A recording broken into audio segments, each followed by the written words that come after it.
Hello, I'm back again, sharing my poetry in the direction of the toxic drug crisis.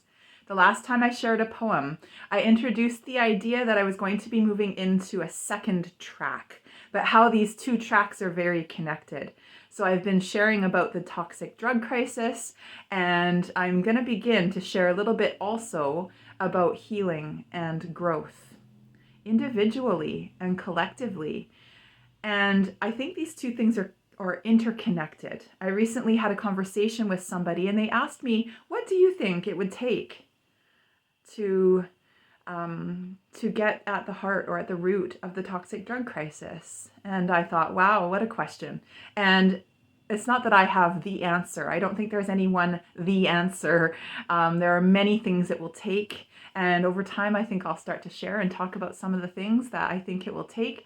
But it's very complicated. And I just wanted to say that what I said to this person and this is why I'm here talking about healing and growth, is that I think that each one of us individually needs to do our deeper work. We need to do our own healing and growing and digging deeper in order to do that. We need to examine our stories, examine our trauma, and examine the things that we're carrying that are hindering us in moving forward in our own individual lives, in our families, in our lineage, but also in our collective growth and progress moving forward as a group of human beings.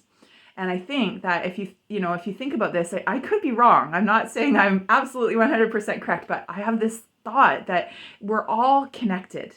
And that if we're all connected and we make this one group of us that is the family of human beings, then the more that people heal deeper inside their own selves and inside their own stories, and that they grow into deeper maturity as humans, the better off the whole picture is going to be, the more helpful it's going to be for everybody around us. And so this is why I think it's so important to do our own deep healing work. And the deeper that we go in ourselves, the deeper we'll be able to meet other people in their deep stories. So I'm also going to dare to start to speak out as a Christian woman. And I know that not everybody listening to this is going to agree or want to hear this. I do invite you to stay and listen and engage and wonder. But if this isn't for you, that's okay. If you know somebody who you think it is for, please share it with them. But I'm going to start to speak as a Christian woman because this is how.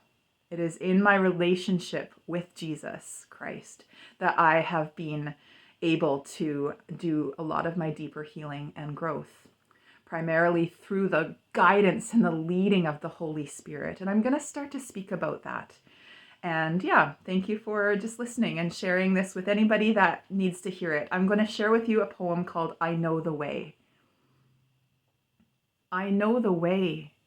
In these darkening days, in these heavy displays, I know the way.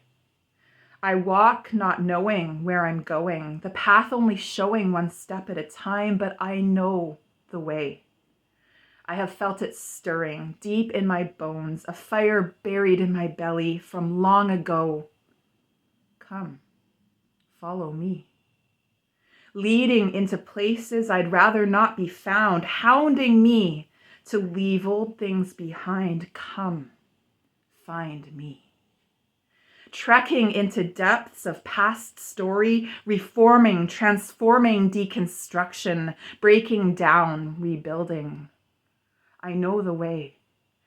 Leading to strongest heartbeat, the pulse pulls, the song longing to be heard, the answers, solutions, and renovations, things we so desperately need. We seek justice, freedom from oppression, healing, transformation. Come, follow me. I know the way. We may not like the path. We may reject the means. We may need overturning. It's dark. And I can't see beyond my feet, but I know the way. And He is good. Thank you so much for listening. I'll begin to kind of interweave my own story just to give it more context and flesh this out a little bit more so that I'm not just pulling this out of nowhere. I met Jesus in a very powerful and profound way in a very, very deep, dark, hard time in my life about 9 years ago. And it changed my life, not just in that moment, but it has continued. Jesus has continued to change my life, and in just profound ways. It's not been easy, but it has been good. And I want to begin to talk about that as well. And if you have any questions about my stories with Jesus, then please let me know, and I'd be happy to engage with you. All right, have a good day. I'll talk to you later. Bye.